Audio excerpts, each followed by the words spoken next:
Oui, bonjour. Bonjour, soyez le bienvenu sur RMC. Vous vouliez réagir parce que Merci. vous étiez infirmier d'ailleurs en réanimation, et vous avez changé de métier.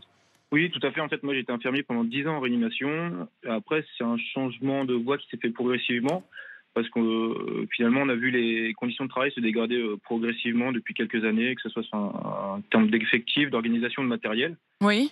Et puis, au vu de l'arrivée du Covid, en fait, Mhm. tous ces problèmes sont un peu majorés.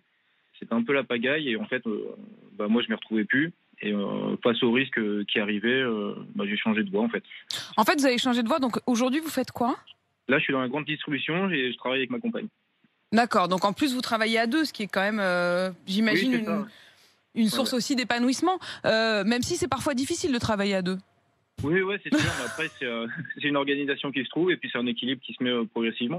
Et puis c'est un équilibre qu'il n'y avait plus moi dans mon métier, donc je m'y retrouvais plus. Mais Et Thomas, ce métier d'infirmier réanimateur, c'est évidemment un métier qui a été particulièrement à la une et dont on parle beaucoup plus aujourd'hui. Mais vous êtes parti avant la crise du Covid. Vous n'avez pas eu le sentiment de déserter, le mot est trop fort, mais justement de partir à ce moment-là? Est-ce que ça avait quand même du sens? Est-ce que c'était pas le moment de rester? non, justement, parce qu'en fait, moi, pendant 10 ans, j'ai donné énormément, bien qu'on n'avait pas forcément la reconnaissance appropriée. J'ai aimé mon métier, ça a été une passion, sinon j'aurais pas tenu jusque-là, bien que c'est déjà plusieurs années où c'était Ouais. compliqué. Et puis non, pour moi, je me suis dit que j'avais fait Vous mon aviez fait le devoir tour, déjà vous aviez depuis été au bout. longtemps, et puis il fallait passer à autre chose.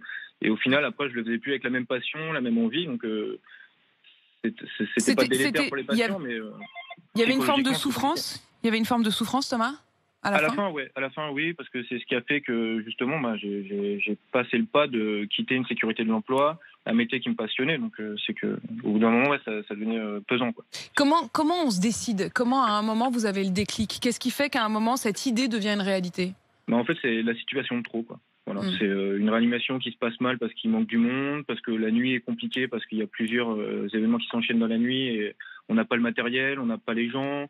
Et puis derrière, la reconnaissance n'est pas là. Donc, et je crois que c'est une succession de 2-3 situations de trop où il y avait énormément de stress, une réanimation qui se passe mal parce qu'il manque du monde. Et puis derrière, c'est la sensation d'avoir mal fait son travail. On rumine le lendemain. Et là, on se dit non, il faut que je fasse quelque chose. Je suis plus bien dans ma peau, quoi. Ouais, vous étiez plus bien dans votre peau et dans votre job. Thomas, vous avez dû reprendre une formation, ou est-ce que vous avez réussi à enchaîner sans avoir besoin de Non, passer j'ai par cette enchaîné case-là? directement. La facilité qui m'accompagne, qui soit déjà dans ce domaine-là, ça a facilité le transfert. Et puis, du coup, j'ai mis le pied à l'étrier et je me suis adapté, quoi. Et aujourd'hui, pas de regret, ça fait quoi? Ça fait 1 an que vous avez changé de métier maintenant? Voilà, ouais, ça fait 1 an. Ouais. Et Non, au non, bout j'ai pas d'un de an, vous regret vous parce dites quoi? que je recroise des collègues qui, eux, sont toujours dans la même souffrance, n'ont pas forcément eu l'opportunité de changer. Et du coup, aujourd'hui, moi, je suis bien dans mes baskets, quoi. Donc, et je suis heureux, je suis épanoui, donc voilà.